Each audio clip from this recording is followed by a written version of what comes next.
We had already been planning to do a one-to-one rollout with all of our students. However, we soon learned that not all of our students had equitable access to internet in their homes or wherever they were located. We realized that our student numbers, which had generally been around 50, McKinley-Vento Home Insecure students for years and years, actually had gone up last year as high as 120. Kids were coming and their computers were all either dead all the time, or when we'd give them work, the students who really struggled with having to do it at home, they didn't have the ability to do it or the access. The biggest concern is those students were starting to fall behind.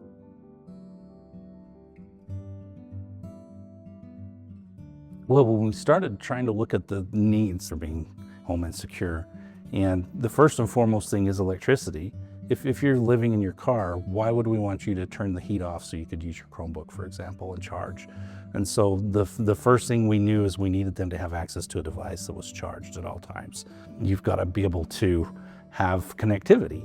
And that's where we looked at ways that we could take not just Wi-Fi from the school parking lot, but actually upgrade to a mobile technology like LTE, which would go out a half a mile to a mile from all of our properties. And then of course the third thing is they have to have the device itself. We're so excited to connect with Jason about this particular opportunity to provide LTE-enabled Chromebooks for kids and ensure all kids have the ability to be connected and learn. So I think Jason's always been a little bit of a visionary, and I could tell early on that he was going to take some steps to bridge that digital divide. What we're trying to do here is put devices in small children's hands where they can just lift the device up, be in our safe environment like we have inside our school buildings, and work outside our school buildings. The surprise for me with CTL was when Eric, your CEO, reached out to me on LinkedIn and said, "We're looking at this." And I just said, "We've been waiting 4 years for this." And he tested that on his network and determined that it got great reception and would be a good tool for the students. And then came the next hurdle, which was how are we going to power these devices for the students to take home? And we actually landed on a charging locker that would work in this scenario. And so students that were experiencing home insecurity could utilize their Chromebook at school during school hours and then grab their charged second Chromebook that they could utilize at home, wherever that might be for the night.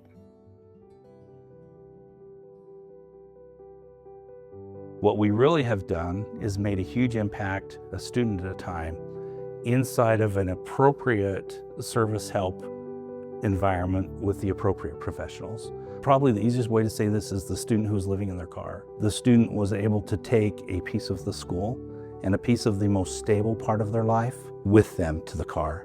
That good went with them. So once we were able to start distributing the Chromebooks and attaching internet to those, then it was kids were turning things in. We do hope though that people learn that there are ways to provide these services and that there are creative solutions. Our hope and vision for the future is that any learner, anywhere, at any time, has the connectivity they need to access the information they need to be successful. For us, that includes a roadmap to bring 5G-enabled LTE devices to the market.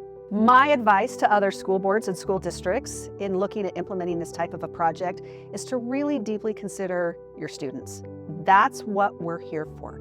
Our day starts with students, our day ends with students, and our entire focus needs to be on what is best for our students, and that's all students.